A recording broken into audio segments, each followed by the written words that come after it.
একদিন আপনি বুঝে যাবেন দুনিয়ার বেশিরভাগ মানুষই আপনার কেউ হয় না।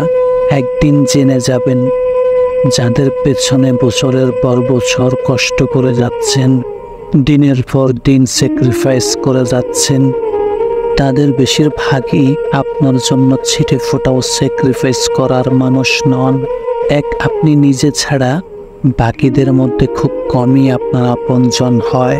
দেখবেন যাদের জন্য প্রচণ্ড রোদে বৃষ্টিতে নিজের মাথার ছাতাটাও দিয়ে দিয়েছেন, তাদের বেশিরভাগই সুযোগ পেলে আপনার অবলম্বনের শেষ ঘুড়িটাও কেড়ে নেবে। যাদের জন্য নির্মম রাত কাটিয়েছেন, তাদের বেশিরভাগই দেখবেন জীবনের কোনো একটা পর্যায়ে গিয়ে আপনার চোখের জলের কারণ হবে। মানুষই এই পৃথিবীর সবচেয়ে হিংস্র ও ভয়ানক প্রাণী। যে প্রাণীগুলোকে আমরা হিংস্র বলে সারা জীবন জেনে এসেছি, এই যেমন হায়না, বাঘ, সিংহ, এমনকি কুকুরও কোনোদিন স্বজাতির ক্ষতি করে না। একমাত্র মানুষই স্বজাতির ক্ষতি করে, এমনকি নিজের উপকারেরও ক্ষতি করতে দ্বিতীয়বার ভাবে না। মানুষ হয়ে বাঁচতে চাইলে মানুষ চিনতে হয় সবার আগে।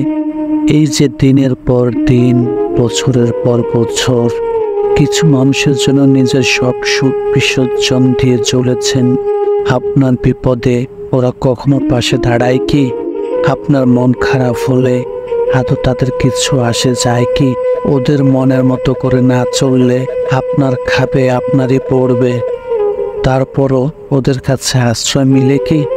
মানুষ না পেলে বরং কুকুর, বিড়াল পালন। আপনার মাথার উপর ছাদ না থাকলেও, সহজেই চলে যাওয়ার সুযোগ থাকলেও, হাজার অপশন ত্যাগ করেও ওরা আপনার সঙ্গে থেকে যাবে।